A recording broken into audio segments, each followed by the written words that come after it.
3 y 6, 2 y 6 en las Islas Canarias. El mundo del misterio regresa a las ondas de Radio Nacional. Pero tenemos algunas cosas que contaros para seguir explorando en este mundo que nos interesa. El teléfono está abierto todavía, 900-137-137, llamada gratuita por si quieres preguntar o contarnos alguna experiencia que hayas tenido en este tema de los viajes en el tiempo. Saludar a todos los que nos escuchan desde fuera de nuestras fronteras.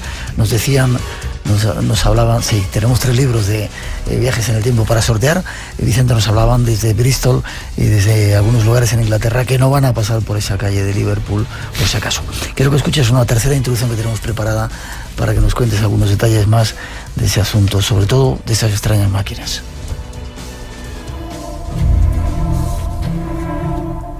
El día 2 de mayo de 1972, la revista italiana La Domenica del Corriere publicó lo que debería haber sido el gran descubrimiento del siglo XX. Una imagen de Cristo crucificado obtenida mediante una máquina llamada cronovisor.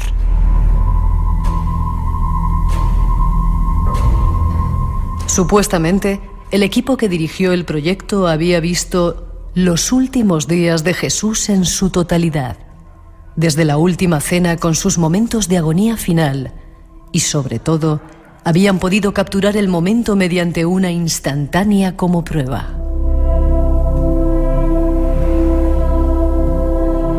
El inventor del cronovisor fue un sacerdote excéntrico que afirmó tener en su poder una máquina con la cual podía ver el pasado. Hagamos un poco de historia.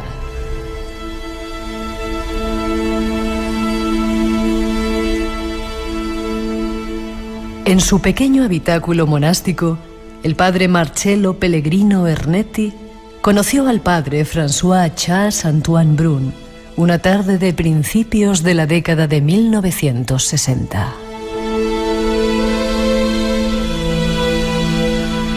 Los dos hombres coincidieron por primera vez durante un viaje en ferry a través del Gran Canal de Venecia. Durante su breve conversación, el padre Ernetti dijo algo que quedó grabado en la mente del padre Brun.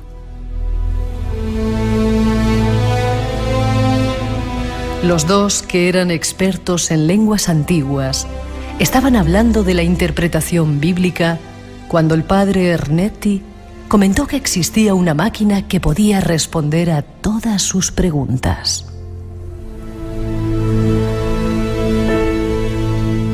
El padre Brun estaba realmente confundido sobre cómo una máquina podría hacer una cosa así. Cuando le preguntó sobre la máquina, el padre Ernetti describió un dispositivo llamado el cronovisor. Este era parecido a un televisor, pero en lugar de recibir transmisiones de estaciones locales, el cronovisor podía sintonizar el pasado para permitir ver al espectador y escuchar los eventos que habían ocurrido años o incluso siglos antes. Ernetti dijo a Brun que la máquina funcionaba mediante la detección de todas las imágenes y sonidos que la humanidad había hecho y que se encontraban flotando en el espacio. El padre Brun quería saber si el padre Ernetti y sus colaboradores habían sido capaces de ver la crucifixión de Cristo. Ernetti respondió: vimos toda la agonía, la traición de Judas, el juicio, el Calvario. Muchas personas han afirmado que se trató de un auténtico fraude, pero otras defendieron la veracidad del proyecto. ¿Se trató de un fraude o realmente existió el cronovisor? Nuestro invitado nos da más datos. Bueno, pues te tengo que preguntar, ¿existió esa máquina? Sería increíble, ¿no? Que pudieran fotografiar hasta hechos de Jesucristo de ese pasado. Bueno, sería fascinante porque nos permitiría ver detalles increíbles. Mi opinión es que realmente el cronovisor no llegó a funcionar nunca. Esa es mi opinión. No llegó a existir. Lo que sí que llegó a existir fueron unos estudios avanzadísimos entre este señor, el padre Ernetti, que estamos hablando que fue el descubridor de lo que podríamos llamar a día de hoy las psicofonías. Año 1952, este señor es el primero que graba, o de los primeros, habría habido grabaciones anteriores, pero que de alguna manera es el primero que llevó el misterio, podríamos llamarlo así, al Vaticano. Y le llegó a pedir permiso al Papa Pío XII para seguir sus investigaciones sobre esas ondas sonoras que parecía que estaban siendo registradas en sus aparatos de grabación de radio. Según tú, entonces, tu opinión es cronovisor es más que nada una leyenda. No es que sea una leyenda, yo creo que es un proyecto inacabado del que no sabremos nunca qué fue de él, pero sí que sabremos que los mejores científicos de la época fueron llamados y estuvieron trabajando con Ernetti en este proyecto. Estamos hablando, por ejemplo, de Enrico Fermi o de Wernher von Braun. Enrico Fermi, padre de la física moderna, y Wernher von Braun, pues uno de los artífices de la carrera aeroespacial norteamericana que llevó al hombre a la luna. Es decir, no estamos hablando de perfiles bajos precisamente. Estamos hablando de que este señor hizo un equipo multidisciplinar para intentar corroborar su teoría de que en el espacio-tiempo se quedasen registrados todos y cada uno de los movimientos de los seres humanos y que a través de un emisor-receptor que, bueno, pues finalmente, pues con una imagen visual, ¿no? Se pudiesen llegar a acceder a esos momentos registrados en lo que podríamos llamar el tejido, la entretela del espacio y del tiempo. Vale, eso era en el Vaticano. Hay un capítulo en el libro que tú hablas del Instituto de Mundos Paralelos. Eso, otras pruebas que hicieron en la Unión Soviética, y casi terminamos con ello, con tu promesa de que regresas, porque tenemos 1000 cosas más que contar y tengo montones de preguntas. Es un tema que está suscitando mucho interés. Por supuesto. Esta es una información que viene de la periodista Olga Zarin. Fue publicado el día 21 de noviembre del año 2003 y habla de las investigaciones de un científico que se llama Nikolai Kozyrev. Entonces este señor habría estado realizando investigaciones al respecto de lo que sería la ralentización del tiempo a través de una tecnología de cristalografía, es decir, utilizando lo que sería campos magnéticos, ¿no?, potenciados con una serie de cristales. Esa es la información que nos ha llegado a través de esta periodista rusa. Pues habría sido capaz de ralentizar dentro de lo que sería un espacio confinado con una jaula de Faraday un 3% el tiempo. Esto es lo que se sabe que ocurre hasta lo que sería, pues estamos hablando año 1985, en donde parece que todas esas investigaciones pues empiezan a cerrarse cuando empieza a acercarse la caída de lo que sería el muro de Berlín, ¿no? Lo más interesante de esto es que parece que esas investigaciones no terminaron, sino que siguieron de forma ultra secreta en la isla Anju, estamos hablando del norte de Siberia. Y habría habido un incidente el día 30 de agosto del año 1989, en donde diferentes, podríamos llamarlo así, conejillos de indias o personas que se habrían presentado a los experimentos del señor Kozyrev, en donde se habrían encontrado que uno de sus experimentos no solo habría funcionado, sino que habría creado una serie de variaciones en su percepción e incluso en los átomos de su cuerpo, porque hay transcripciones de las comunicaciones que le llegaron a esta mujer, a esta periodista, que decían que ellos se veían en un mundo completamente diferente, con una atmósfera y unos colores diferentes, y esto ya le pasó al almirante Byrd en la Antártida, en la famosa expedición que hubo allí, ¿no? y que donde pasaron cosas tan extrañas. Y claro, es muy curioso porque ellos decían que podían verse los huesos y los músculos a través de la piel. Y eso hubiese sido pues uno de los casos más extremos de viajes en el tiempo, ¿no?, en donde los testigos pues habrían dado un paso más en lo que sería las vivencias, ¿no?, y ellos mismos habían visto cómo sus propios cuerpos habrían cambiado porque quizá estarían en una dimensión paralela a esta, en donde los colores, incluso los propios átomos de la piel, se verían completamente diferentes.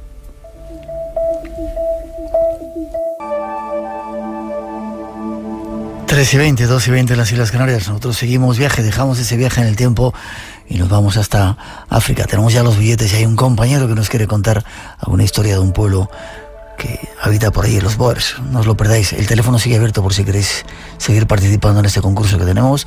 900-137-137. Tras esa introducción... La seguridad bélica fue determinante para el triunfo de los colonos holandeses, también llamados afrikaners. Estos esclavizaron a muchos africanos, pero también introdujeron esclavos de Indonesia y Madagascar. Sin embargo, desde 1795 tuvieron que enfrentar la invasión de las tropas inglesas, las que finalmente tomaron el control de las colonias en 1814. Queremos conocer un retazo de esta historia. Nuestro siguiente invitado nos ayuda. Muy feliz de estar una vez más en tu programa, repito, y eso me gusta, después de esa incursión apasionante que tuvimos hace unos años con la auténtica historia de las minas del rey Salomón, sí, pues volvemos otra vez a encontrarnos en las ondas de la noche. Sí, señor, que es algo increíble. Déjame que te presente, periodista, directivo del Grupo de Comunicación A3 Media en la sección de radio y además embajador de la Fundación. Cuéntame esto. Bueno, pues sí, eso es una cosa que llevo con muchísimo honor. En su momento dentro del grupo pues me quisieron honrar por mi vinculación, por la forma de ser, entiendo, y por cómo me vuelco con los proyectos de la casa, especialmente de la Fundación. En ese caso fue la puesta en marcha, concretamente, de un canal de televisión para los niños que están hospitalizados, más concretamente en el Hospital de la Risaca aquí en Murcia, donde estoy viviendo. Y desde entonces, pues todo lo que tiene que ver con la fundación del Grupo A3 Media, pues me apasiona, ¿no? Y poder ayudar desde la casa a otras personas me parece fascinante, y francamente ser directivo de este grupo de comunicación en el que yo estoy, privado, es un privilegio, pero además poder desempeñar otras funciones dentro de la fundación para mí no tiene precio, es un regalo que me han hecho, francamente. Decía un compañero nuestro, Juan Luis Cano, que recuerdo desde aquí que aquel que tiene un micrófono tiene el deber de utilizarlo para ayudar a los demás. Pues sí, claro, sobre todo porque hay muchas personas que todavía lo pasan mal y que no tienen oportunidades, ¿no? Y poder estar ahí con ellos, pues en fin, no lo sé, al final, oye, todos vivimos en este planeta, no tenemos otro. Yo sé que Marte sigue girando y sigue teniendo 80 grados de temperatura bajo cero, pero nos queda muy lejos. Por tanto, en lo que respecta a mí, al que esté más cerca, siempre me tendrá cerca a mí también, y valga la redundancia. Qué bien, Carlos, qué bien. Déjame que ponga un poquito de música. Escritor, se ha hecho un libro, Boers se llama, que debe de pesar como 325 kilos. Déjame que ponga música y hablamos de él.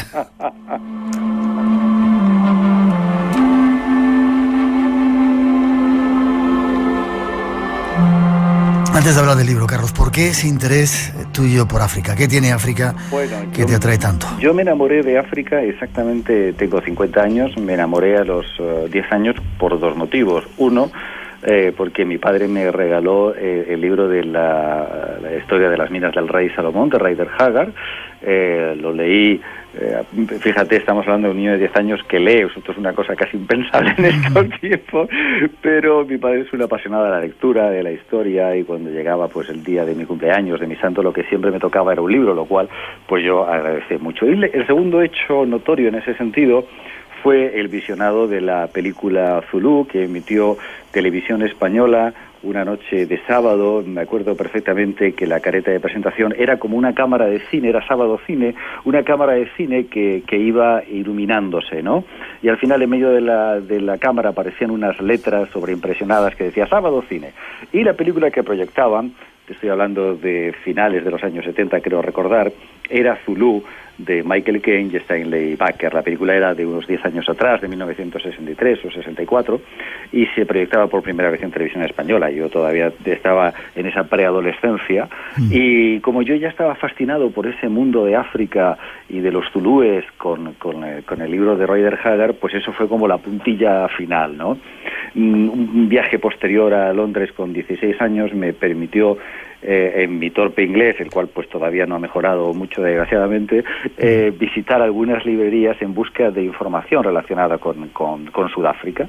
Y bueno, pues ahí comenzó una pasión que 40 años después pues todavía sigue. Y efectivamente es un libro bastante voluminoso, son 803 páginas, pero yo quiero decirte también, Miguel, que incluye más de 100 fotografías, ¿no? Algunas de ellas inéditas. Eso para un ensayo histórico pues no es muy habitual.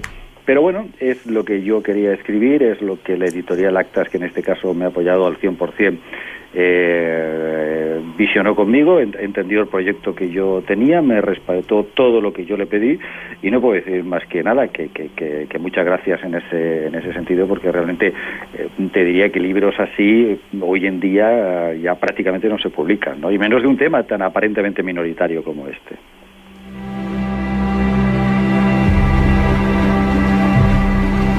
Boers se llama el libro, Auge y caída militar de la tribu blanca africana, y como tú dices, parece un tema, eso, para poca gente, pero vamos a ver que tiene mucha trascendencia.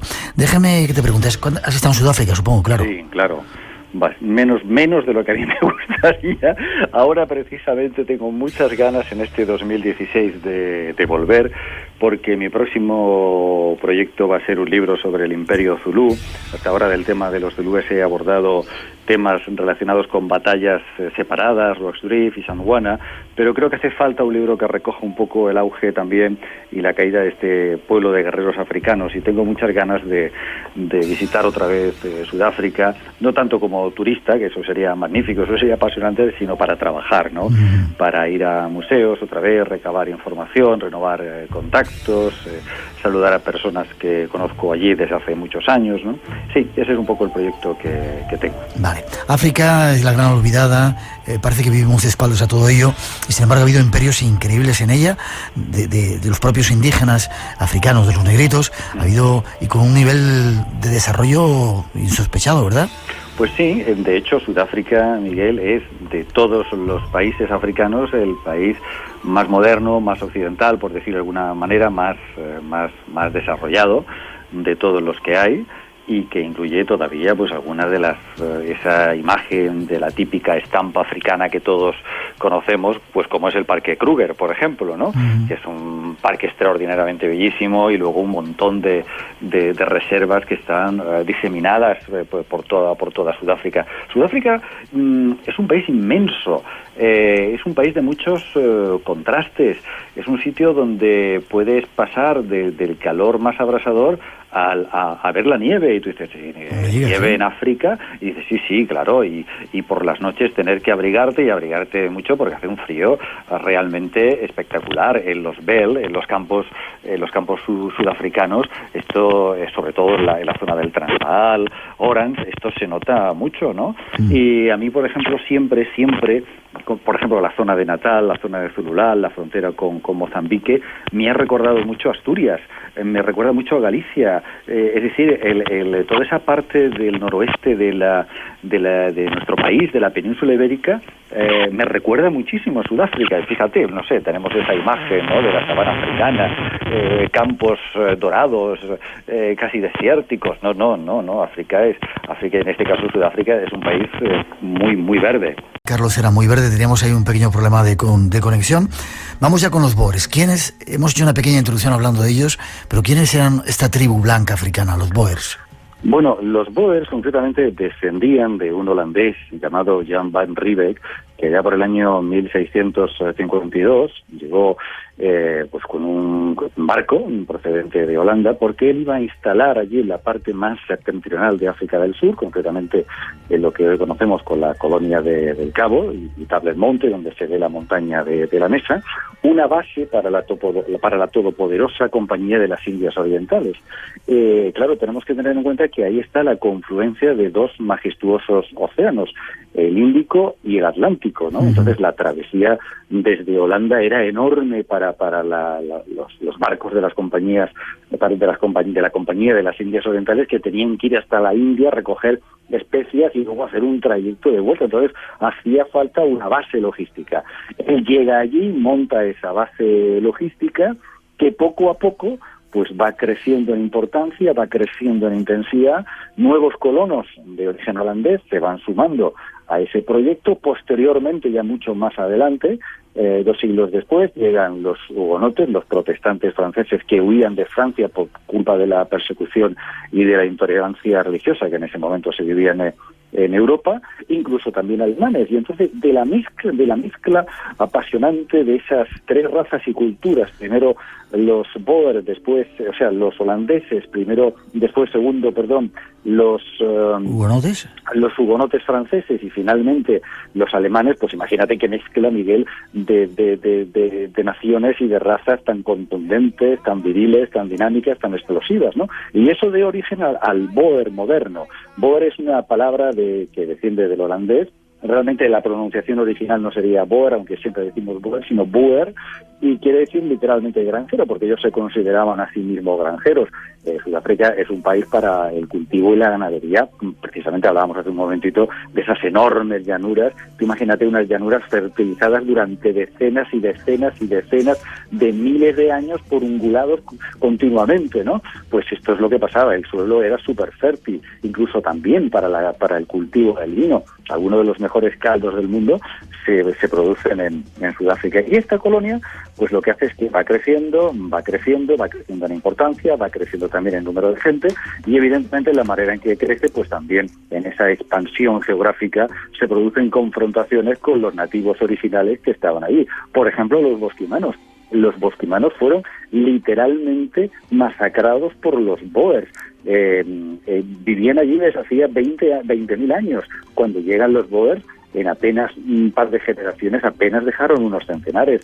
Los últimos bosquimanos hoy viven en el desierto de Namibia, en alguna parte de la zona norte y en la zona este de Sudáfrica, pero durante mucho tiempo los Boers los consideraban infrahumanos, no los consideraban humanos del todo y los persiguieron hasta casi extinguirlos. Espacio en Blanco, en Radio Nacional, con Miguel Blanco. Déjame, Carlos, que haga una cita. Bueno, lo contaba Sir Arthur Conan Doyle, lo pones en tu libro hablando de los Boers. Decía, toma una comunidad de holandeses, de los que se defendieron durante 50 años el poder de España, mézclalo por aquí con los inflexibles franceses hugonotes que dejaron sus hogares y riquezas cuando se derogó el edicto de Nantes. Toma esta fusión de personas formidables y entrénalas durante 7 generaciones en la guerra. Lo que ahí salió es increíble, ¿no? Que pues claro, efectivamente. Si luego tenemos en cuenta que los británicos, cuando llegan a combatir contra ellos, jamás desde el reinado de la reina Victoria, desde que ella asume el trono, nunca, que se dice pronto, habían perdido una sola guerra, pues claro, llegan allá a Sudáfrica y se creían que eso iba a ser pues un paseo militar, ¿no? Decían poco menos que en cuanto vieran una fila de infantería británica, estos soldados vestidos de caqui con sus gorros de corcho forrados de tela, pues que huían con el rabo entre las piernas. Y no, esta gente llevaba muchas generaciones pegando tiros.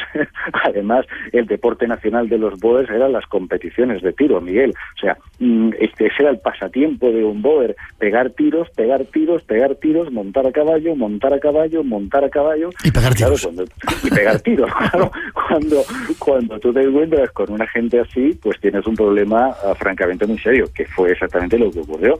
Yeah. Luego hablaremos un poco de la parte más crítica, porque bueno, fundaron o instigaron la apartheid, algunas de las historias también terribles de esta humanidad nuestra. Los ingleses decían que era una basura llegada de toda Europa, ¿no? Los ponían a parir. Bueno, sí, los boers tenían sobre los ingleses una opinión tremendamente nefasta. Al contrario también, o sea, para los ingleses los boer era un anacronismo, una gente que vivía prácticamente como si estuviera en la Edad Media, ¿no? Pues ellos no entendían eso. Y un boer lo único que pasa es que luchaba y estaba dispuesto a luchar, vivir y morir por las tres cosas que ellos decían que solamente merecía la pena en este mundo. Una era Dios, otra era la familia y en tercer lugar la patria. Y entonces, claro, el problema es que lucharon con una gente que cuando alguien es capaz de defender esos tres conceptos, pues es francamente muy muy difícil, ¿no? Es como la lucha yihadista. Luchar contra la lucha yihadista no es fácil, pero no porque tengan o no recursos militares, porque estás luchando contra un concepto religioso, ¿no? Por eso es muy difícil golpear a esta gente. Con ellos ocurría exactamente lo mismo. ¿Cuántos eran en su época más florida?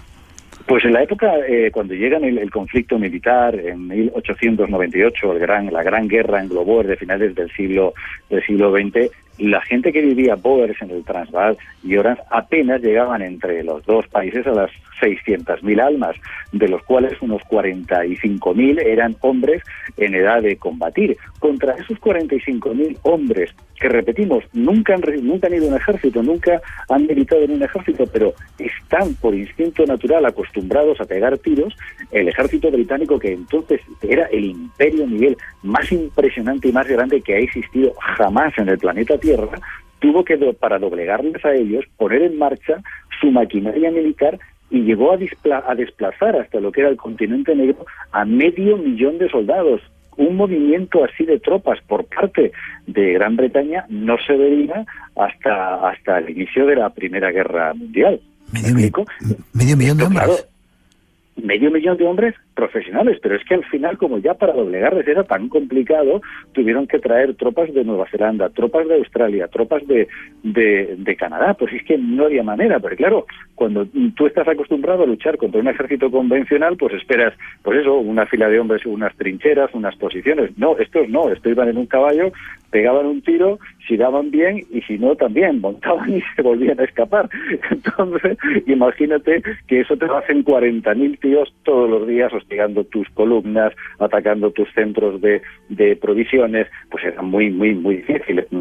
La guerra de guerrillas, como luchaban los boers, era complicadísimo. Y si no, que se lo pregunten a las tropas de Napoleón Bonaparte, la de palos que le dimos aquí en la península, ¿no? De hecho, la palabra guerrilla surge aquí en España, ¿no? Los guerrilleros se lo pusieron muy, muy, muy complicado a las tropas francesas.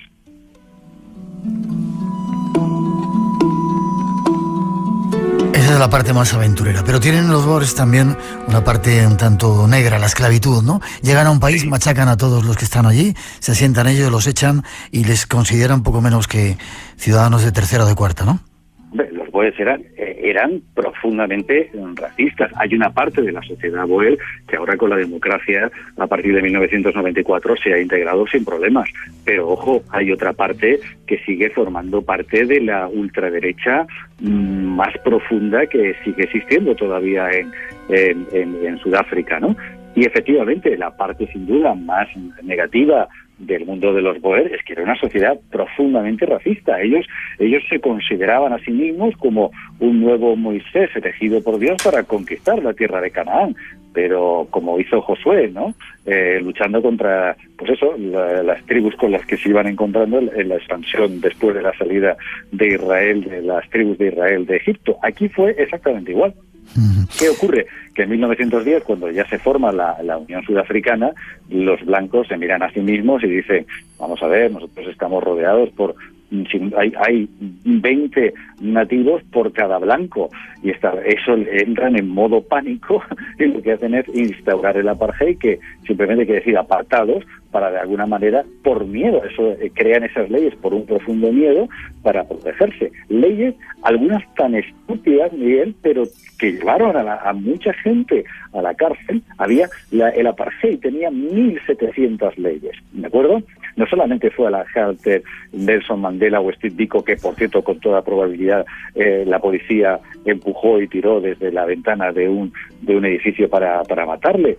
Es que si tú eras una persona de raza negra, si tú eras incluso un mestizo o coloreado, como ellos dicen, y te sentabas en un banco de un parque, por ejemplo, de Pretoria, un banco destinado exclusivamente a un ciudadano blanco, podías ir 7 años a la cárcel. Estamos hablando, y no estamos hablando, no sé, del año 1863 en Carolina del Sur, poco antes de la guerra de secesión de Estados Unidos. No, estamos hablando de la década de los 60, de los 70, de los 80 y hasta 1994 del siglo XX. Es una cosa realmente escalofriante si te pones a pensar. También es verdad, y esto hay que decir que cuando se monta ya el nuevo Estado de Sudáfrica, ya con Nelson Mandela, se crea la nueva bandera, esa bandera que simboliza el arco iris, el nuevo himno. También es verdad que Nelson Mandela es el primero que da un paso al frente. Esto le honra a este hombre sin duda extraordinario, uno de los grandes personajes del siglo XX, principios del XXI. Es decir, vamos a mirar adelante, no podemos mirar atrás, ¿no? Lo pasado está. Vamos a construir una Sudáfrica unida en la que todos, blancos, negros, nos necesitamos, ¿no? Imagínate que hubieran empezado a sacar cosas del pasado, entonces Sudáfrica no hubiera avanzado y sería el gran país que es hoy en día. Una historia apasionante en la que se mezclan algunos de los acontecimientos más importantes del siglo pasado y este en el que estamos. Dime qué pintaba Winston Churchill en este país. Pues Winston Churchill es un personajazo espectacular de la historia, como todos sabemos.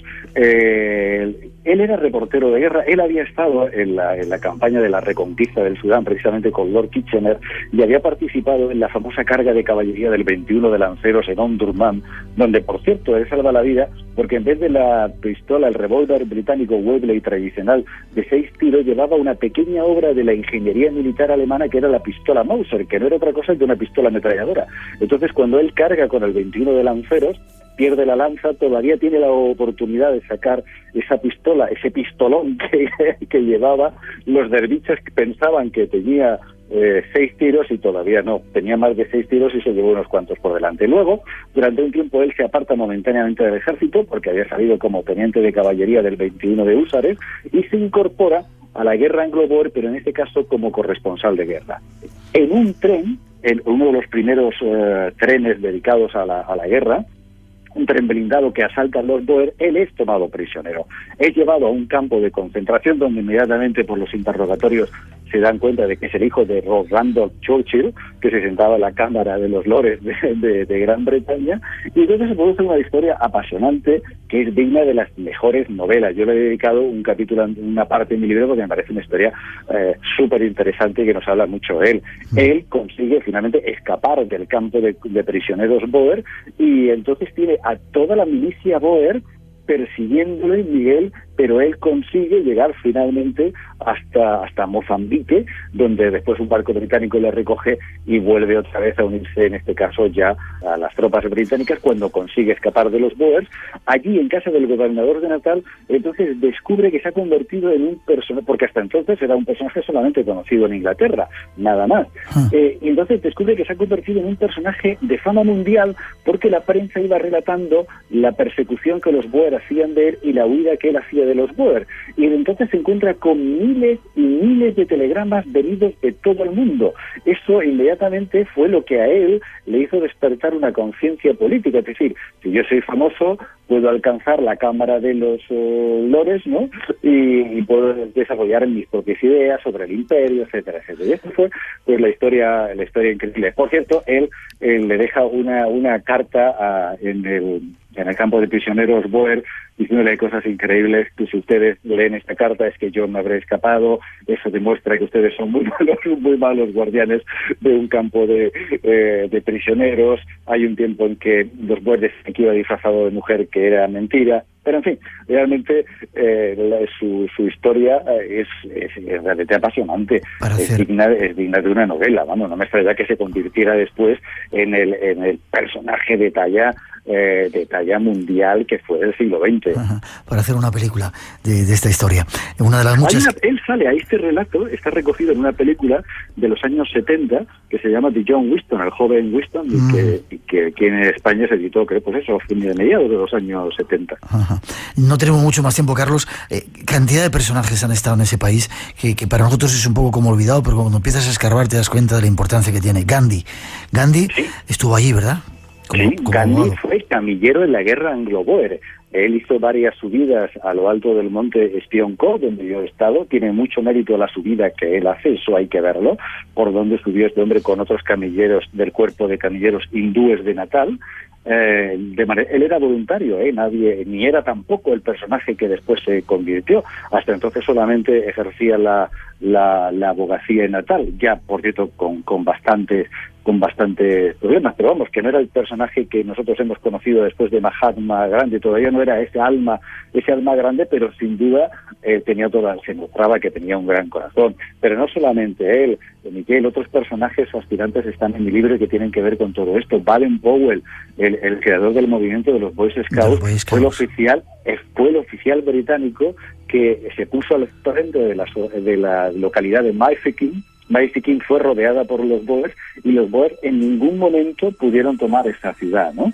Él después, bueno, pues es decir, ahí realmente en Sudáfrica encontramos una serie de personajes increíbles. Jan Smuts, el que fue después presidente de Sudáfrica, las minas de oro de Sudáfrica, las minas, el gran hueco, el gran Big Hole, donde se extrajo la mayor cantidad de oro del mundo, el descubrimiento de los diamantes, que el primer diamante que aparece en Sudáfrica... Me estás sacando todas las preguntas que tenía pendientes. Sí, no, pero es muy curioso, porque el primer diamante que aparece en Sudáfrica, alguien dijo que eso era un excremento de avestruz, porque era imposible en Sudáfrica hubiera diamantes, y de Sudáfrica, Miguel, han salido los diamantes, pues la estrella de Sudáfrica, el Talingan, en fin, algunos de los diamantes más espectaculares, grandes y bellísimos del mundo.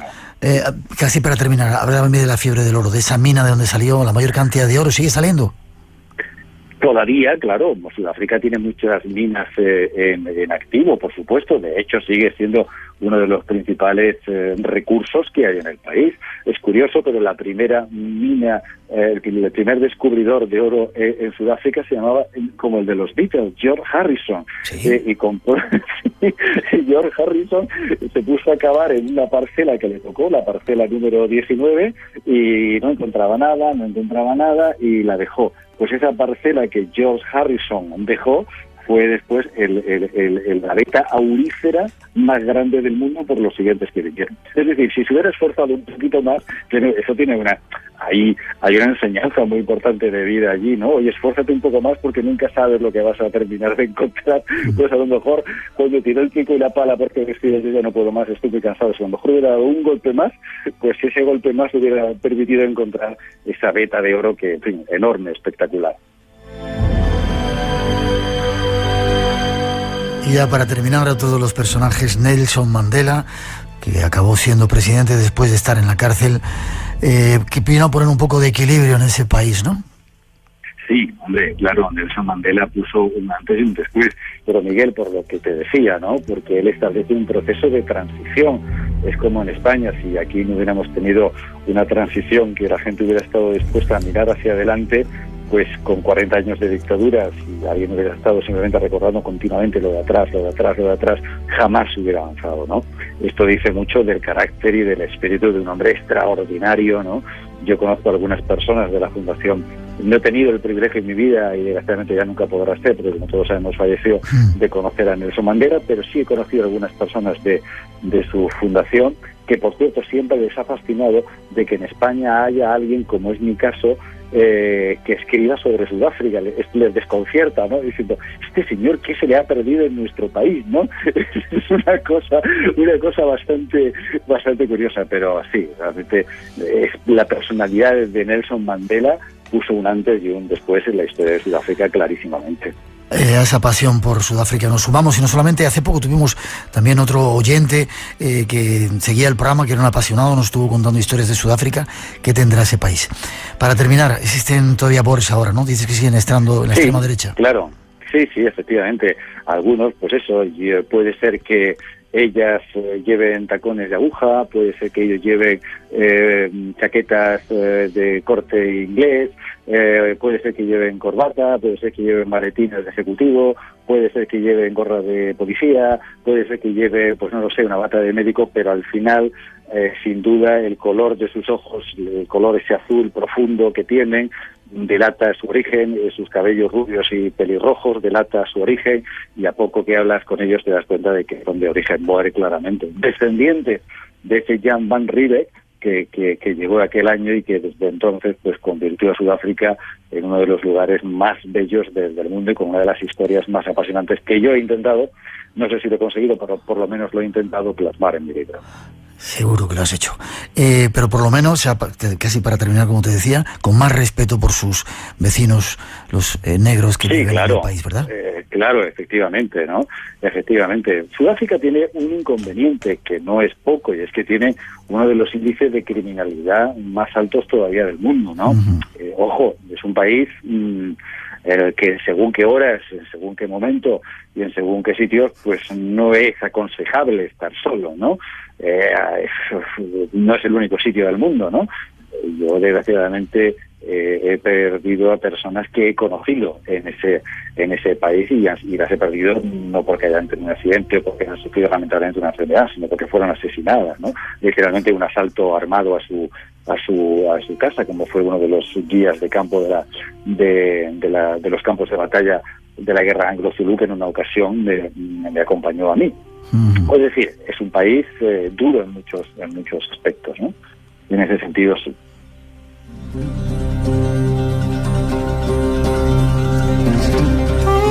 Gracias, Carlos, por este retazo de historia de ese lugar tan increíble, Boer, Shauja, caída militar de la tribu blanca africana. Gracias por contagiarnos también tu pasión por ese lugar, que sigas escribiendo y llevándonos como embajador a estos lugares con esa pasión que tienes. Gracias, Miguel. Un abrazo grande para todos los seguidores de Espacio en Blanco de Radio Nacional de España. Muchas gracias. Forma de contacto, si tienes alguna página web por ahí para que sepan más de esa historia de estos blanquitos. No tengo. No me digas que no tienes página web. Yo sé que no. No, es un desastre esto que en el siglo XXI no tenga. Debería de tener. Mis hijos me insisten mucho en esta historia. Sí tengo un blog que es Carlos Roca Escritor, el cual tampoco tengo muy activo, tampoco dice eso mucho de mí, pero ¿sabes qué pasa? Que tú trabajas en un medio de comunicación como yo. En casa del herrero, cuchillo de palo, ¿verdad? Claro, efectivamente, y además es un trabajo muy absorbente, y entonces pues no es fácil, ¿no? De hecho, por ejemplo, este libro del que estamos hablando, yo he tardado 5 años en escribirlo, yo escribo en casa por las noches, ¿no? Entonces, claro, no es fácil, ¿no? No tienes tanto que hacer, me gustaría hacer más, claro, pero tengo mis limitaciones. Buscarlo por ahí de todas formas. Carlos Roca, gracias por esa pasión y por haberla compartido con nosotros, Carlos. Fuerte abrazo. Hasta la próxima. Estamos en contacto. Un abrazo. Hasta pronto. Chao. La leyenda continúa. Espacio en Blanco, con Miguel Blanco, en Radio Nacional.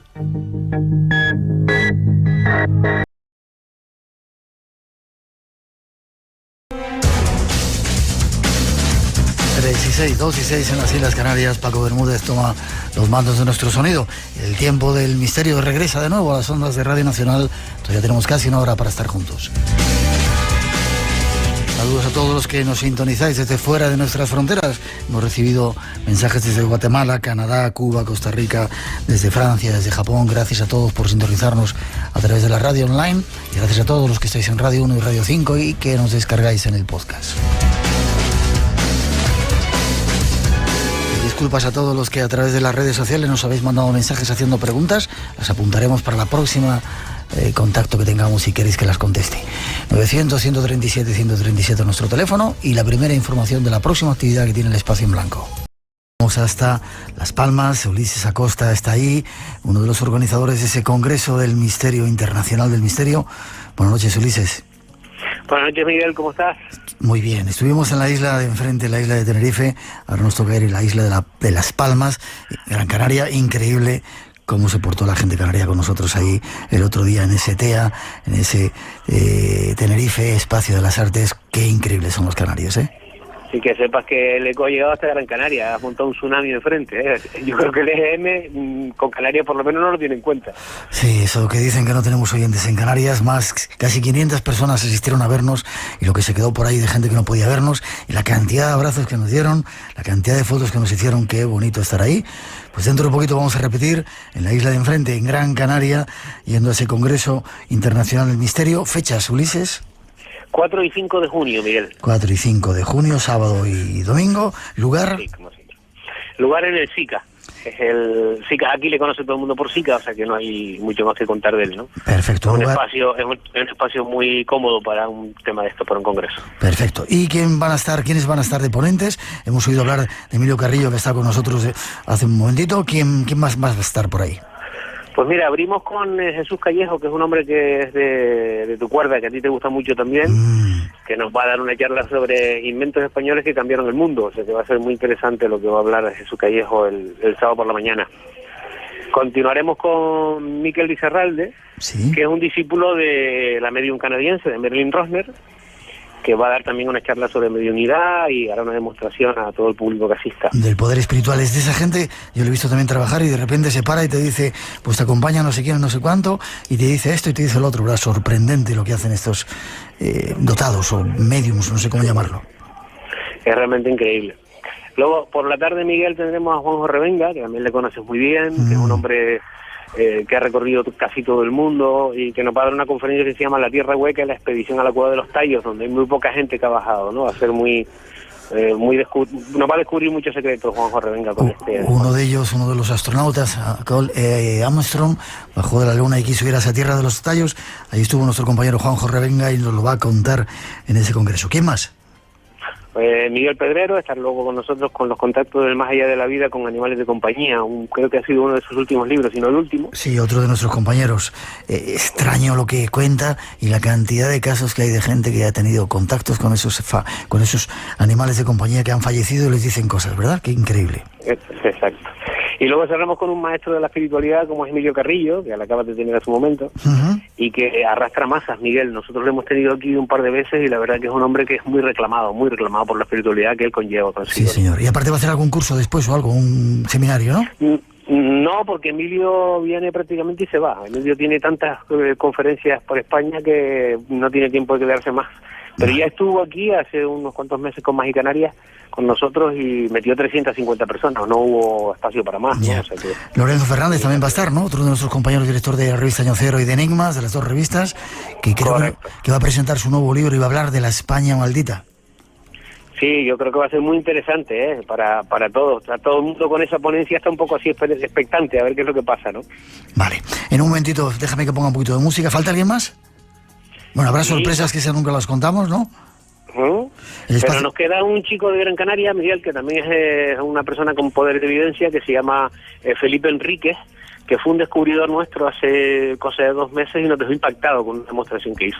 Vale, no os lo perdáis. Y el espacio en blanco que estará ahí para hacer un programa con todos vosotros, con todos esos oyentes que dicen que no existís según el EGM, hay que demostrar que tenéis cara, corazón y que nos damos unos abrazos increíbles.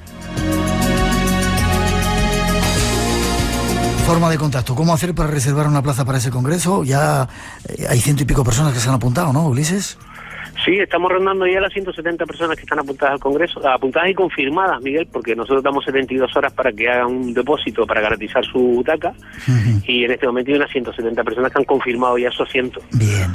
O sea que va bastante rápido este Pero año. ¿Todavía hay plazas? ¿Cómo hacerlo? Sí, aún hay plazas.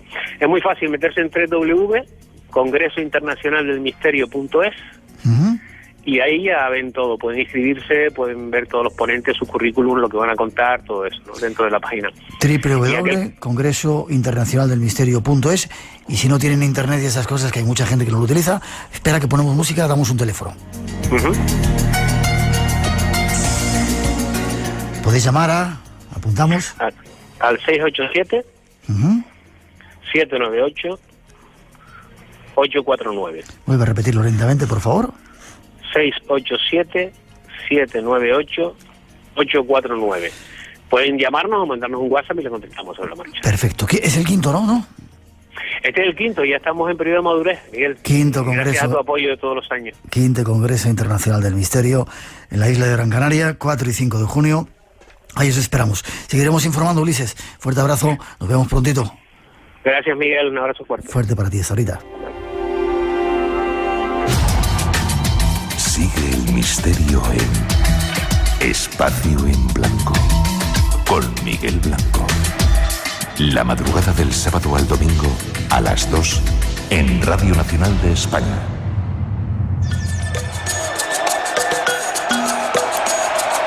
Tres y 13, 12, 2 y 13 en las Islas Canarias. Seguimos en directo. Esta casa nuestra, Radio Televisión Española, acaba de estrenar una serie, se llama El Caso. Teníamos preparado toda una serie de entrevistas para la semana que viene. Esperemos de adelantarnos un poquito, aparte de invitaros a que veáis esa excelente serie, por la primicia que nos va a dar nuestro siguiente invitado. Escuchad un momento y ya veréis.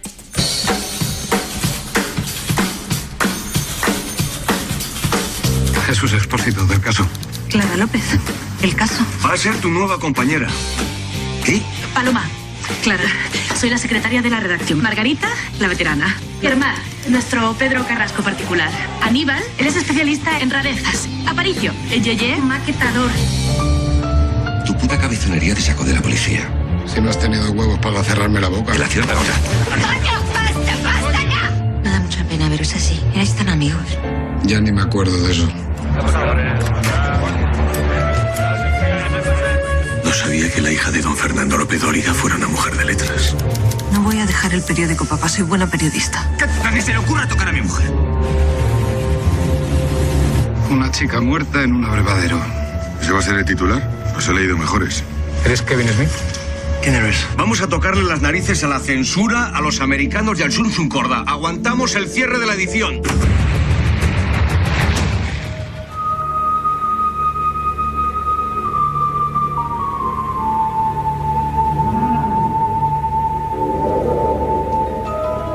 Hablando del caso verdadero de ese diario que conmocionó esa España de aquel tiempo, no podíamos dejar de hablar con nuestro compañero Juan Rada, uno de sus directores. Buenas noches, Juan. Hola, buenas noches, Miguel. Primero decirte que me gusta mucho que Televisión Española haga esta serie, porque es poner en valor ese periodismo, ese tipo de cosas que hacíais, que eran tremendas, ¿eh? Sí, algo que pionero en cuanto a investigación, en cuanto a dar crónica real auténtica, ufología, en un montón de campos que estaba desasistida la información en aquellos años. Sí, señor, pues es un homenaje a ese periodismo de raza y a ti como director de esa publicación. ¿Durante cuánto tiempo lo fuiste, Juan? Bueno, mi relación fue un poco guadiana, porque empecé de corresponsal en Navarra, luego colaboré, estuve director al final, vamos a decir, de la época de Eugenio Suárez, año 87, luego estuve en Almería con el siguiente propietario en 1995, en fin, que decir que fue una labor guadiana, pero siempre, pues vamos, colaborando con ellos y con mucho cariño y demás, y además voy a darte una noticia que nadie conoce, y es que el caso va a volver a salir a la calle. No me digas.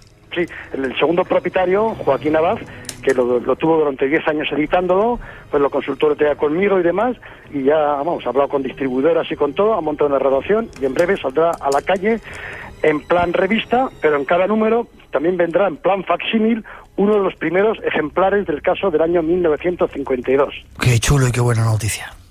Eres el primero en saberla, y nuestros oyentes, claro está. Qué bien. Juan, ¿y tú vas a estar metido en ello? Sí, estoy en ello, claro. ¿Vas a ser el director, nuevo director? Bueno, ya veremos, depende, como también está el propietario, ya veremos cómo nos repartimos igual la dirección ejecutiva y la dirección editorial, pero vamos, voy a estar en ello, hemos seleccionado personal, tenemos los archivos del caso auténticos y demás, y vamos, esperemos que vuelva a funcionar bien en esta tercera época. Cómo me alegro que se reivindique y se ponga en valor ese periodismo de antes que se ha perdido desgraciadamente. Pues sí, se echa mucho en falta porque hay afición, hay lectores, hay seguimiento, pero falta eso, que no se da contenido ahora, ¿no? Esperemos que el caso pues vuelva a ocupar ese hueco que tanto se nota. Vale, Juan, yo quiero volver un poco. Tú publicaste un libro, estuviste aquí hace 3 o 4 años hablando del libro que sacaste, el 60 aniversario del caso, Semanario de Sucesos, un libro que es una joya, y en él hay muchos casos de ovnis y de mundo misterioso de este. ¿Se daba mucha cabida a este tipo de cosas en el caso? Se lo hemos preguntado también, o se lo vamos a preguntar a uno de los actores que está ahora en la serie, pero te lo pregunto a ti como director. Sí, fue hace 4 años cuando estuve ahí, cuando salió este periódico con motivo del 60 aniversario. Echó a andar este semanario con el condicionamiento, vamos, de que se podían dar solamente 2 sucesos sangrientos a la semana, luego uno, vamos, todas las limitaciones eran brutales en cuanto a contenido. Entonces el tema de la ufología venía muy bien al director, porque claro, los lectores lo seguían y al gobierno le parecía estupendo. Decía, bueno, mientras estén distraídos con eso, pues no hablan de relaciones, de reclamaciones laborales, de temas sindicales y demás. Entonces el propio director era el que se encargaba de escribir. En fin, llegó allá un señor Zoltán de Bamo, con un amigo suyo, con un hermano, y empezaron así, a decir que habían tenido contactos con, vamos, gente procedente del planeta Gemini y demás, y a contar sus historias, que habían venido a España en busca de minerales, en fin, eran historias pues, muy curiosas, que el fundador, pues que con buena pluma les daba un carácter literario y que la gente seguía con gran pasión. Y ya digo, durante muchos números, pues estuvo dando temas de ufología y demás, porque, digamos, los lectores lo pedían y al gobierno le venía estupendo esta información.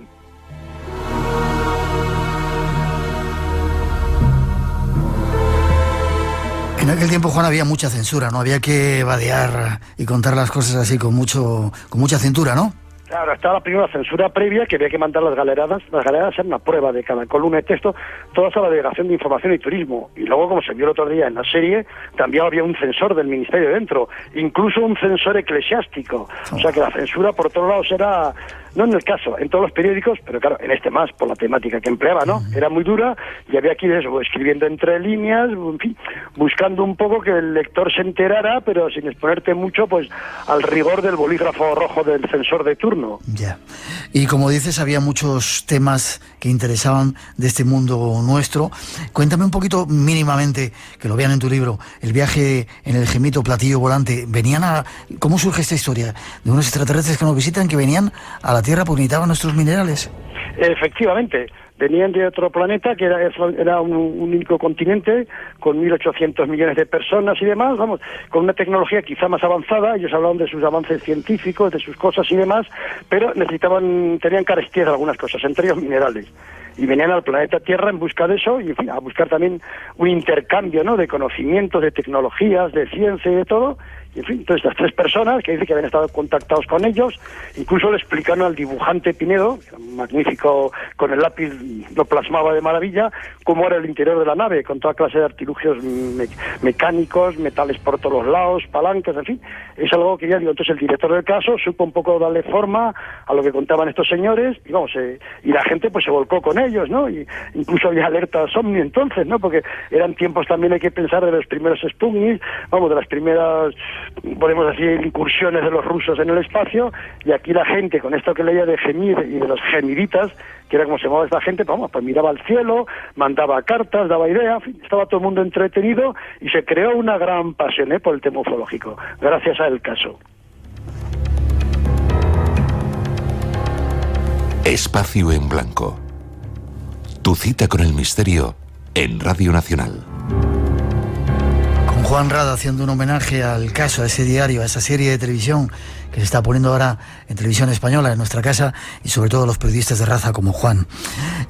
Juan, ¿de qué año estábamos hablando de esto de los gemiditas? Vaya nombre, gemiditas. Pues sí, pues 1952, claro, hacía tan solo 5 años del incidente Roswell y del avistamiento sobre Monte Rainer. Entonces estaba fresco el tema, ¿no? Entonces aquí la gente se volcó, porque claro, esas noticias a España llegaron un poco después, y fue el caso el que las propagó y el que creó la afición, el seguimiento por la ufología. Fueron años de impacto. Y las autoridades, pues bueno, lo veían bien, pues como también estos incidentes habían sido en Estados Unidos y no en España, pues bueno, el profit estaba por todos lados. Y era más fácil hablar de platillos volantes que no de crímenes y de otro tipo de delitos. En algunas de las portadas que sacas en tu libro, había niños que habían visto que se comunicaban con la Virgen y con los ángeles. Ese fue también otro tema que se dio bastante, el de las apariciones marianas.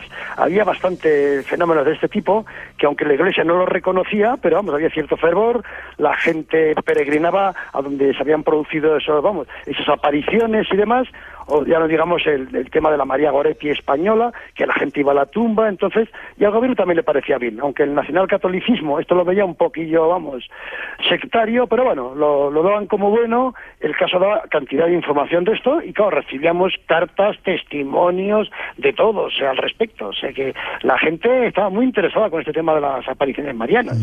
Y Juan, tenía un impacto, el diario era uno de los más vendidos, ¿no? junto con Marca, el más vendido. Es más, el récord de la prensa española lo tenía Marca con 300.000 ejemplares cuando el famoso gol de Zarra, a la que entonces dijeron Pérfida Albión, a Inglaterra, cuando los mundiales de Maracaná en Brasil, en 1950. Pues ese récord se lo quitó el Caso, superando ampliamente los 300.000, y en el caso de la mano cortada llegó a 480.000 ejemplares en una mañana, y porque no había más papel, porque entonces estaban restringidos los cupos. O sea, casi bordeó el 500.000 de ejemplares. Era, junto con el Diario Deportivo, las dos publicaciones más vendidas del país.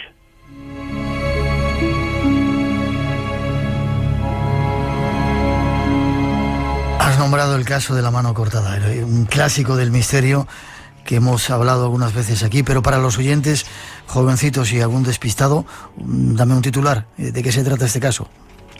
Bueno, pues fue un caso que ha pasado a posterioridad por culpa de la censura, que quiso que pasara desapercibido, y al contrario, tuvo un único impresionante, ¿no? Estaba la rotativa tirando ejemplares cuando el censor levantó la mano y dijo que paren las máquinas. Decía que esa portada pues era impublicable, que iba contra la moral y demás. Tan solo se veía una mano de una persona joven flotando dentro de una lechera de plástico. Uh-huh. Fotos que más iban dentro. Que así fue como se encontró esa mano, ¿verdad? Sí, entonces claro, el director ya, como ya no daba tiempo a cambiar la plancha ni nada, escribió El misterio de la mano cortada. Claro, cuando eso se vio en los kioscos, la gente decía, ¿pero esto qué es? Claro, cuando luego ojearon dentro y vieron que era que Margarita Ruiz de León y Marquesa Villasanta y Barnesa de Alcalí había cortado en plan de reliquia la mano de su hija y alguna otra parte del cuerpo, pues bueno, aquello fue... Claro, luego cuando se conoció la personalidad de esta mujer, la Mata Hari española, muy próxima al jefe del Estado y altas personalidades, pues claro, aquello fue impactante, ¿no? Y muy curioso, al día siguiente las calles de Madrid aparecieron llenas de lecheras que la gente tiró a la calle por el repelús en sí que le había dado al ver aquella mano flotando en la lechera. Pero claro, fue un tema, vamos, según los fundadores, Eugenio Suárez y José María de Vega, el caso más mediático en los 45 años de este semanario de sucesos.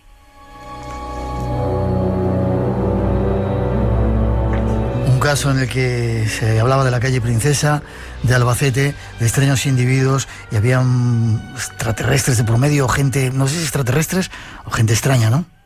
Bueno, en sí, al parecer lo que había era dos nazis huidos de después de la caída del Tercer Reich, que habían entrado en España por la ruta de las ratas y que estaban investigando en los bajos del Palacete esta. Pero a la par se corrió el rumor, de que eran humitas, estaba pleno boom, ¿no? De que nos estaban visitando y recibiendo cartas y llamadas de gente procedente del planeta Humo, y entonces la gente confundió pues lo de humitas con los dos que estaban ahí. Claro, el gobierno dejó correr este pábulo de los humitas, pues como decíamos antes, Miguel, le venía muy bien los de los extraterrestres y le sirvió para tapar lo de los dos investigadores. A raíz de lo de la mano cortada, claro, desaparecieron los dos alemanes de rumbo a Canadá. Y la gente fue allá a investigar, a hacer ouijas, a hacer, psicofonías, a hacer de todo para ver qué había pasado ya con estos humitas. En fin, fue una historia que hizo muy popular pues a la casa de los fantasmas de esta marquesa en Albacete.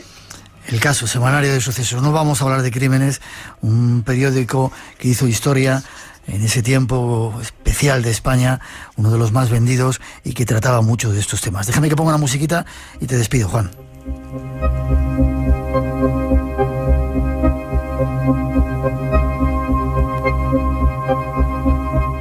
Con la noticia de que el caso en el año 2016, pleno siglo XXI, va a regresar, te despido, Juan, y te doy la enhorabuena. Menos mal que en este país de vez en cuando se abren los ojos y se ven a los buenos periodistas como tú que han hecho historia.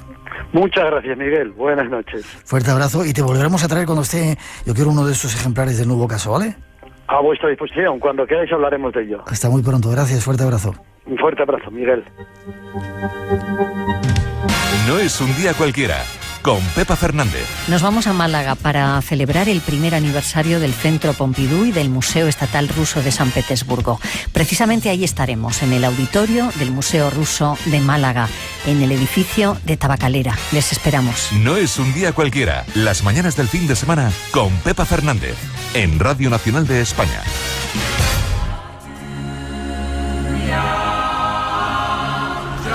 3:27, 2:27 en las Islas Canarias. Seguimos en directo. Nos saluda Loli Ramírez, que nos escucha desde Londres, y Nina Martínez desde Estocolmo. Saludos para vosotros, vosotras también, y para todos los que estáis en la radio online. Y ahora nos vamos de viaje. Habíamos prometido ir a Etiopía. Ese es nuestro destino. En Etiopía es posible contemplar las iglesias excavadas en la roca de la Libela, cuya secreta construcción aún no ha conseguido ser desentrañada por los estudiosos.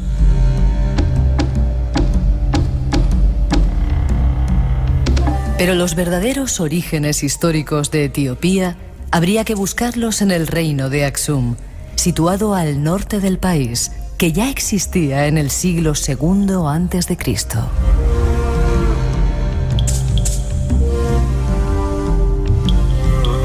Es aquí donde, según la leyenda, se encuentra custodiada la reliquia más enigmática del planeta, el Arca de la Alianza.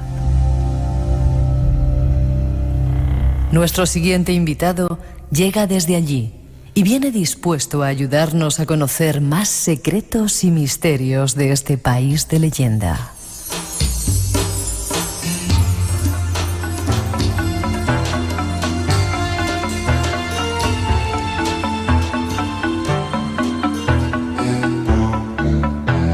Pues ahí nos vamos, a ese país increíble, desconocido. Y tenemos con nosotros a nuestro guía esta noche, Fekadu Mekuriap. ¿Lo he dicho bien? Lo has dicho bien, Fekadu Mekuriap. ¿Cómo estás? Muy bien, gracias. Un placer que estés en el Espacio en Blanco. Gracias por invitarme. Llegas de allí, de Etiopía. ¿Tienes un color de piel? ¿Eres abisinio? Déjame que...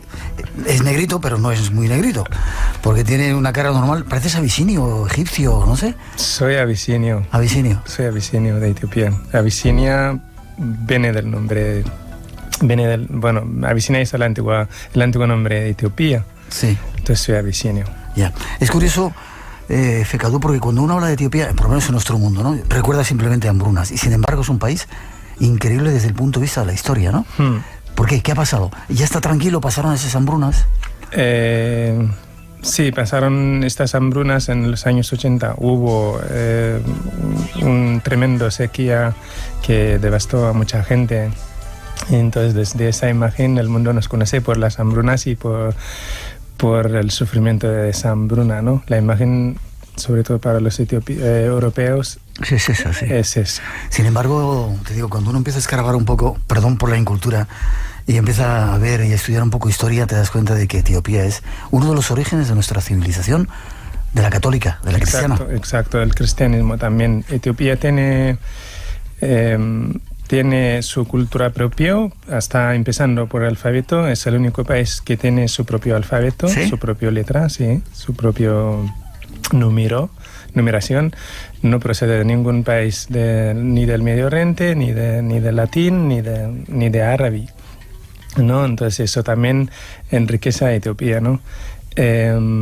La iglesia etíope también hoy por día lo mantiene el idioma antiguo que se llama Ge'ez. Ge'ez, eso es. Sí. Y entonces todos los idiomas, lo que hablamos ahora se llama amareña, nace de allí. Las letras, la que utilizamos es de Ge'ez. Ya. Dime una cosa, ¿y sois diferentes tribus? ¿La conformación del país ha sido de diferentes tribus, etnias, abisinios? Sí, originariamente somos de 4 orígenes.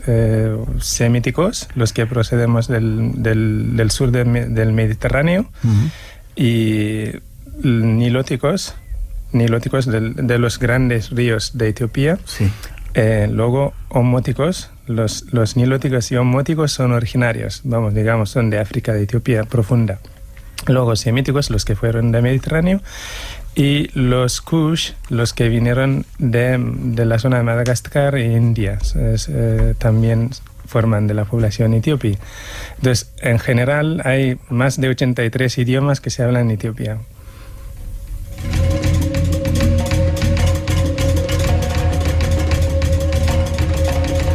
¿Ya estás más tranquilo, Fekadu? Estoy más tranquilo. Decía que estaba súper nervioso. Estamos ya en directo otra vez. Vamos al pasado. Etiopía, luego hablaremos porque a mí me interesa mucho el tema del Arca de la Alianza. Yo sé que has estado, me contabas, estuvo con Juanjo Benítez cuando estaban rodando la serie Planeta Encantado, buscando esos restos del Arca de la Alianza, pero todavía hay cosas mucho más antiguas. Dicen, no me acordaba yo el nombre, me lo acabas de decir, Lucy, es nuestra abuelita. De ahí un poco surge el origen de los seres humanos, de ese lugar de donde estaba Lucy. ¿Y quién era Lucy? Cuéntame. Hoy por hoy es una raza de Homo sapiens que se encontró en el Cuerno de África, vamos, en donde está Etiopía hoy actual. De ahí nuestro origen, de ahí vino, de ahí vamos expandiendo. El comienzo fue allí, ¿no? ¿Y dónde se encontró? ¿Una cueva? ¿Se encontró solamente ese resto de Lucy? No, hay varios también. Han encontrado, bueno, son de antigüedad un poco reciente, es decir, no son como Lucy antiguos, pero hay varios. Hay una niña que se llama Salam, también han encontrado recientemente, hace 10 años o algo así. Pero luego también hay un cráneo que se encontró en esa zona, ¿no? Que la evolución del ser humano empezó por ahí. ¿Y hablabas de que tenía 2.300.000 años de antigüedad, Lucy? No, 3,2 millones. 3,2 millones. Ya. Etiopía no es un país, por lo menos la idea que tenemos, que tenga grandes, antes de entrar en misterio, grandes parques naturales donde hay animales, o sí es verdad. No, tiene parques naturales, y nacionales. Por ejemplo, en el Valle de Rift, donde atraviesa el Valle de Rift, hay unos parques nacionales y naturales, como Nechisar, el Parque Nacional de Nechisar, y luego también como el Parque Nacional Mago, que es Mago por la extensión, tiene 2.640 kilómetros cuadrados. Es un parque muy importante. ¿Qué sabana, selva? Es sabana mezclado a selva. En la parte montaña es selva, y luego en la parte llana, en donde se mezcla con el Valle del Omo, con el Parque Nacional Omo, es sabana. Ahí tenemos también animales. ¿Y qué animales hay ahí? ¿Qué puedes ver? Hay elefantes, no se ven así de fácil porque como es tan extenso, hay elefantes, hay búfalos, hay cebras, y luego antílopes de mucho tipo, ¿no? ¿Leones también tenéis? Leones también tenemos, sí. Fíjate que yo creí que en esa parte no era famoso como pasa con Kenia o con Tanzania, que tiene esos parques. No tan famoso como Kenia y Tanzania, que puedes encontrar los animales ahí al lado del camino, ¿no? Pero si haces eso, ¿no? Una especie de safari, de moverse dentro del parque, sí puedes encontrar.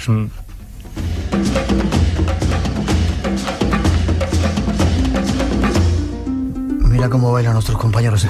Hay tribus que hacen ese tipo de música. Ahora, quería entrar en las tribus. Hay muchas tribus en diferentes. Sí. En el Valle del Omo, el Valle del Sur de Omo está lleno de tribus que hacen música diferentes. Incluso luego les mostraré del móvil que tengo grabado una. Sí.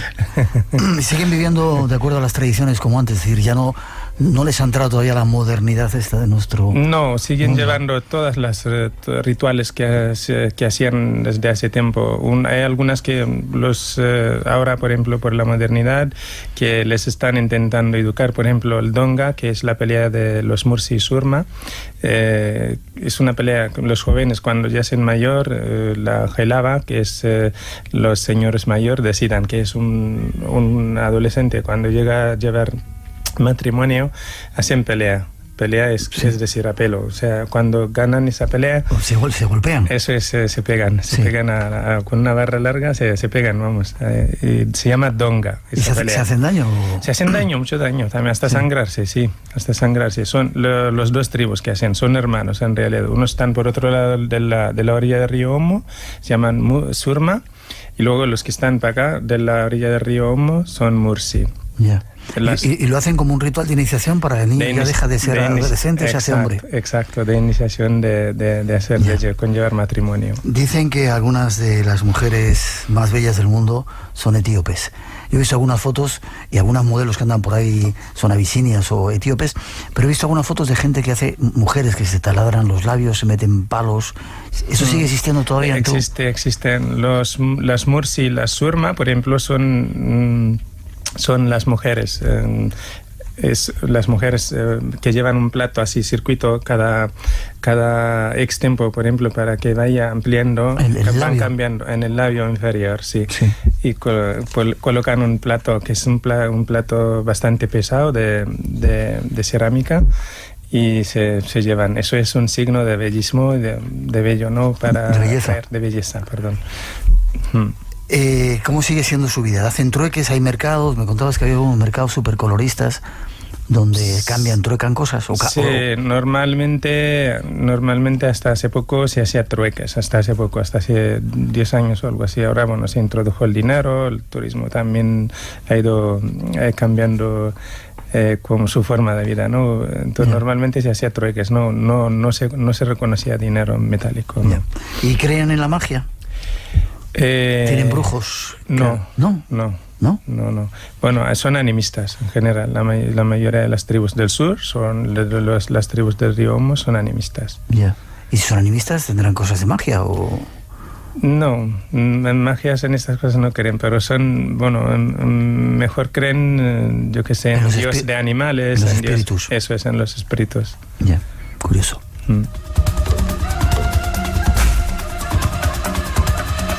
Espacio en Blanco, en Radio Nacional, con Miguel Blanco. Y con Fekadu, digo bien tu nombre, Fekadu Mekuriab, esta noche, nuestro guía en este viaje virtual que estamos haciendo, visitando ese país increíble que es Etiopía. Ese país increíble que es Etiopía también es la fuente de uno de los ríos más majestuosos, el Nilo Azul. ¿Eso está en tu tierra, en un lago Tana? Sí, el Nilo Azul nace del lago más grande de Etiopía, que es el lago Tana, nace de Etiopía, sí, exacto. Y atraviesa medio Etiopía y luego atraviesa Sudán, atraviesa Egipto y viene al Mediterráneo. ¿Y cómo teníais esas hambrunas y esa sequedad teniendo ese lago y el nacimiento de ese río tan portentoso? Ahora hoy en día también creo que cuando afecta a estos ciclos cíclicos, del cambio climático, también seguimos afectándonos, ¿no? Pues eso viene de las políticas sociales, de las políticas de los gobernadores, no hacen infraestructuras de presas y de modernizar la agricultura en general. Vale, pues no nos metamos en esas cuestiones políticas. Mejor. ¿La gente sigue viviendo en tu país como se vivía hace tiempo, de acuerdo a la tradición? Exacto, sí, se sigue en todos los vayas a donde vayas, norte y sur, se hacen todas las vidas tradicionales, de arao, de cocinado, de vivir en casitas de paja, de tejado y todo de madera, ¿no? Sí, se sigue. Vale. Pues vamos, si te parece, a la parte más mística o misteriosa. De repente se cuenta que el Arca de la Alianza llegó a Etiopía y hay un lugar en Aksum, se llama, una iglesia donde se... Santa María de Sion se llama la iglesia. Cuéntame un poco esa historia. ¿Es cierto que llega ese arca? ¿Cómo llega? ¿Quién la lleva? ¿Melquisedec o quién fue? Menelik II. Sí. Bueno, la historia es muy larga, ¿no? Ya sabéis de la leyenda de la reina de Saba. La reina de Saba fue... antiguamente en Etiopía hubo una cultura que es matriarca, ¿no? Entonces, antes de los reyes que se introdujo también... Quien mandaba era la mujer. Exacto, quien mandaba era la mujer. De eso hay restos también en Aksum, se han encontrado arqueólogos como hacían unas figuras de mujer, ¿no? Entonces, de ese motivo, Reina de Saba tenía curiosidad para conocer el famoso rey Salomón por su sabiduría, ¿no? Entonces fue a visitar al rey Salomón. ¿El rey Salomón dónde estaba? En Israel. En Israel. ¿Y la reina de Saba? La reina de Saba fue a visitar de Etiopía al rey Salomón. En ese momento el rey Salomón, en aquello entonces, como era polígamo, tipo de polígamo, ¿no? Sí. Entonces pasó con ella también. Entonces se enamoró de la reina, era guapa, dicen, y volvió embarazada la reina de Saba. Y fue con regalos de África, en aquello marfil, oro, era barato, y se lo llevó a esto, y volvió embarazada. Entonces, cuando el niño nació y luego llegó a ser adolescente, eso contó las leyendas, le pidió a su madre, quería conocer a su padre, ¿no? Entonces, la madre, que era lista, enseñaba en espejos a su cara, se parecía mucho a Salomón, el hijo, que se llama Menelik, y fue a Israel a visitar a su padre. Entonces, Menelik aceptó como hijo y lo propuso como heredero del trono de Israel. Entonces lo que pidió el hijo fue que no quería ser rey en Israel, sino introducir la sabiduría de su padre y luego también los intelectuales de Israel que vayan a Etiopía para transformar el país como Israel, ¿no? Le pidió eso. Entonces el padre aceptó y le propuso incluso darle una copia del Arca de la Alianza. Una copia. ¿Sí? Una copia, pero el hijo no aceptó de su padre y a los israelitas grandes les dijo: yo no quiero ir de este país, ¿no? Como voy a ser mucho peor que mi padre si no me dais el Arca auténtica. Entonces les cambió el Arca auténtica y vino con los mayores de los hijos de sacerdotes a Etiopía, en aquello se hacía camino de andar, siguiendo el río Nilo, ¿no? Llegó a Etiopía. Para. Que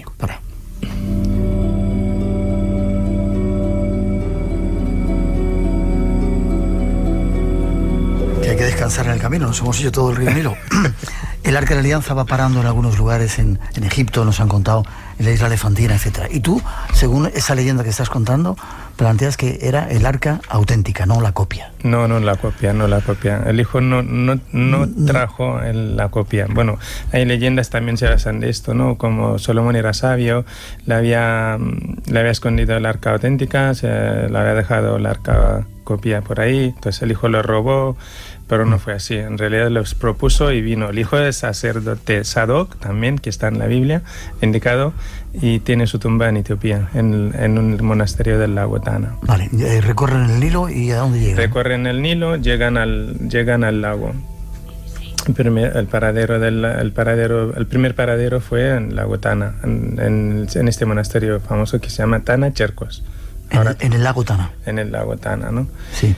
De ahí fue Aksum, luego también fueron trasladándose al Arca cada vez que haya un conflicto social o una invasión por otras sociedades, entonces la trasladaban de sitio a sitio, ¿no? Estuvo en el lago Tana de vuelta, estuvo también en Lago Zwei, que está en el Valle de Rift, sur de Addis Ababa, y luego volvía a Aksum. Entonces la movían por la protección. Vale, y está en esa iglesia Santa María de Sion. Santa María de Sion en Aksum. Vale, ¿cuánto tiempo lleva allí? Desde aquello. Más o menos 3.000 años ya. 3.000 años que a partir de los desplazos. Pero nadie la ha visto. No se puede ver. Antiguamente se veía, dicen, cuando el monarca Haile Selassie gobernaba el país, 2 veces al año salía. Sí. Sí, 2 veces al año, una es en noviembre, que es el día de Santa María de Sion, y luego otra vez el día de Epifanía. Y la gente lo podía ver, todo el pueblo, todo. Sí, bueno, lo puede ver, pero está cubierta. En realidad no te dejan visible, ¿no? Y luego está siempre custodiada en Aksum por un guardamonje. No es accesible para todo el mundo. La capilla tiene aparte y no es accesible para todo el mundo. ¿Siempre es ese mismo guardia?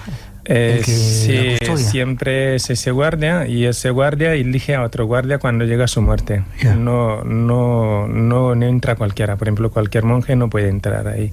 Ese guardia es el que va a dirigir. Esa persona es adecuada para que sustituir cuando muera yo, ¿no? Yeah. Entonces, y dime una cosa, ¿cómo es el lugar? ¿Cómo es la iglesia? Es una iglesia, yo he visto algunos documentales, una iglesia normal con rejas, pero sí. Si yo quiero ir a ver el arca o acercarme lo máximo posible, ¿hasta dónde podría llegar? O tú, por ejemplo. Hasta esta valla puedes llegar, hasta la valla puedes llegar, incluso también te puede bendecir el monje, ya sea yo quiero que me bendiga, pero quiero entrar a verla. Entrar ya no, nadie entró, incluso el propio rey antiguamente no entró, no le tocaba, no tenía la autoridad para tocarle. Y dime por qué. Porque en la Biblia hay unas indicaciones de que tiene energía, ¿no? Como está eso, en la Biblia dice que ahí está Dios, sus palabras, sus fuerzas, ¿no? Entonces eso no está permitido a unos que no son adecuados para tocar ese aparato, ese arca.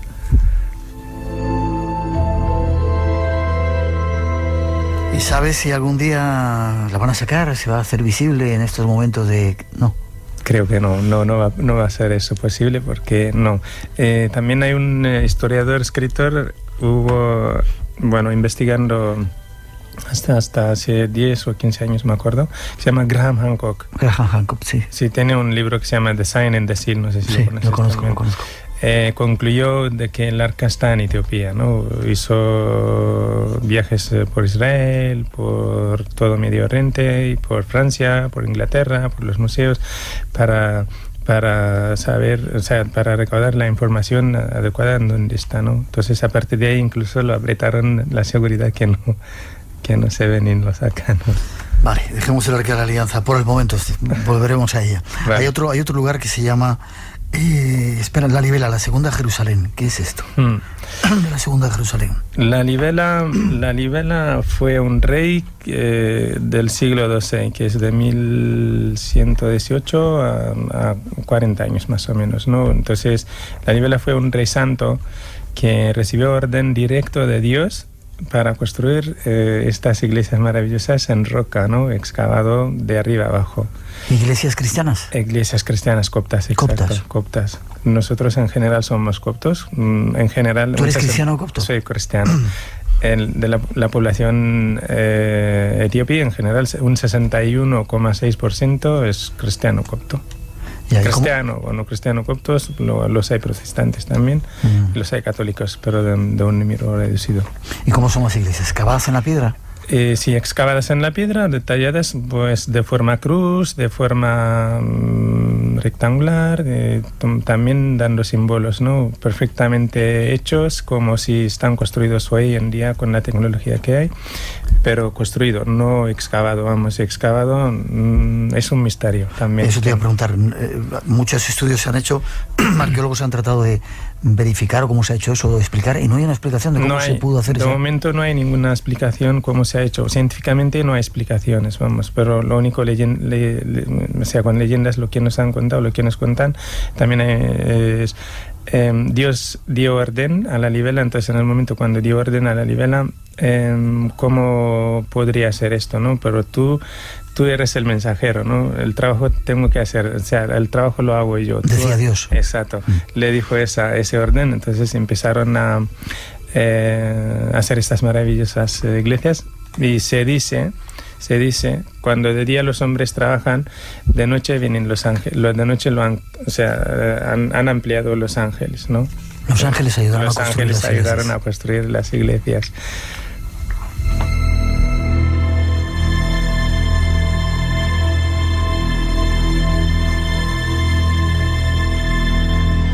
Y dime una cosa, Fekadu, ¿por qué se llama la Segunda Jerusalén? ¿Por qué se llama la Segunda Jerusalén? Etiopía fue el segundo país del mundo en aceptar el cristianismo. Entonces, cuando se convirtió, sobre todo en la parte norte de Etiopía, la mayoría de la gente iba a Jerusalén de peregrinación, para visitar el sitio que es donde nació nuestro Señor Jesucristo. Entonces, aparte, ese camino, como era muy largo y luego también lleno de peligros, para que no se muera la gente débil, para que no sufra la gente débil, lo que Dios mandó fue, se considerará la gente que llegue a tus iglesias como se considerará la Segunda Jerusalén, a los que no pueden llegar, a los que no como se hubiera hecho la peregrinación. Exacto, la peregrinación a Jerusalén. Por ese motivo se llama la Segunda Jerusalén. ¿Y hay más iglesias así de ese tipo, misteriosas? En el sur de Etiopía también hay otra que se llama Dadi Mariam, en el sur de Addis Ababa, perdón, en el sur de Addis Ababa. Sí, de excavación, así. Estamos a puntito de terminar. Seguiremos hablando, si te parece, del Arca de la Alianza, esos misterios, quizá cuando estemos más por ahí. Dime una cosa, ¿qué lugar recomendarías tú para conocer, visitar de tu país? Pues en religión, por ejemplo, en tema de religión e historia, pues Aksum, empezando por Aksum, la Libela, y luego Gondar, la tercera capital de Etiopía del siglo XVII, que hay unos castillos de influencia europea portuguesa. Luego también los monasterios del lago Tana son misteriosos, y la naturaleza, pues el sur, y luego las tribus del río Omo también recomendaría. La gente sigue siendo, dicen que los pueblos antiguos son admiten muy bien a los visitantes, y eso, siguen siendo muy hospitalarios, no me estaría la palabra. Sí, siguen siendo muy hospitalarios. Nosotros, para la gente exterior que viene a visitar, somos muy hospitalarios, somos muy abiertos.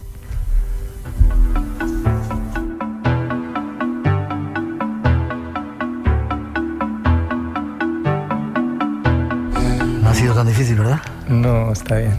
Estaba nervioso, lo vamos a decir. Los primeros minutos. ¿Verdad? Fekadu, gracias por haber estado con nosotros, habernos dado estos pinceladas de ese país increíble del que vienes. Forma de contacto, ¿tienes Face? ¿Se te puede buscar por ahí? Sí, en el Facebook está Caribou Etiopía Tours. Caribou con cada kilo, Etiopía Tours. Entonces tenemos un Facebook allí, pues ahí también nos encontramos. Y si no, buscando tu nombre, Fekadu. También Fekadu. Mekuriap. Exacto, Mekuriao. Mekuriao. Exacto. La W se pronuncia como... Bueno, hay veces sí existe, hay veces no pasa nada. Mekuriao. Espero que hayas estado a gusto con nosotros en el Espacio en Blanco. Espero seguir viéndote. Gracias por la visita y gracias por haber sido el embajador, abrirnos las puertas de este país. Muchas gracias por invitarme a mí también, por darme esta ocasión. Gracias, te veo prontito. Gracias. Nuevo para retomar el tema de las redes. Buenas noches, Rosa. Aquí estoy otra vez, Miguel. Mucha actividad en las redes. ¿Les ha gustado ese cambio que hemos hecho? Algunos se quejaban porque decía... Al principio se han quedado un poco sorprendidos, pero en cuanto hemos colgado las fotografías, han reaccionado. Sí. Ya tenemos esas fotos del cementerio donde estaban nuestros compañeros, verdad, sí. Y les ha gustado la sección en la que me toca intervenir a mí. Sí, nos han mandado muchas preguntas, pero lamentablemente hoy tenemos que pedir disculpas porque no hemos podido pasarlas todas, pero bueno, vamos a tener muchas más ediciones, próxima, ¿no? Así que... Vale. Ahí están guardadas. Si queríais ver esas fotos del cementerio donde estaban nuestros primeros compañeros Antonio Pérez y Pedro Morós haciendo esa investigación, tremendas los cadáveres que se ven ahí. Dar las gracias a todos los que... Espera, tenemos alguna gente que nos no ha aptas dicho... para muy sensibles, Miguel? Vale. Puerto Rico nos escuchaba Fox River, Antonio Bejarano en Lima, Roberto Mayorga desde San Petersburgo, en Florida, Estados Unidos supongo que es. Dar las gracias a toda esa gente que se pone en contacto con nosotros y a los... 5 ganadores de hoy, vale, que son Nicolás Junquero desde Utiel, Valencia, Lilian Sierra desde el Facebook, María Antonia Martín, Valladolid, Vicente Sainz, Bilbao y Andrea Martín desde Granada. Que se pongan en contacto con nosotros para darnos la dirección y el teléfono de ese congreso de... Sí, vamos a recordar el teléfono porque lo están preguntando, es el 687-798-849, lo voy a repetir, 687-798-849 para todos los que se quieran apuntar al congreso de Las Palmas. Gracias, Rosa, nos vemos prontito. Hasta la semana que viene.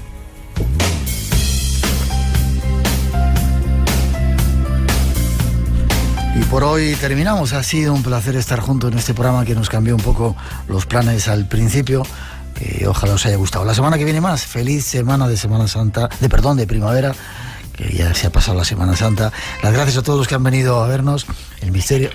El misterio vuelve en 7 días aquí a Radio Nacional. Saludos a todos los que nos escucháis y para que no os despertéis un poquito de nuestra música, así especial, despacito y con la recomendación de que sigáis en esta sintonía. Gracias por escucharnos, volvemos en 7 días.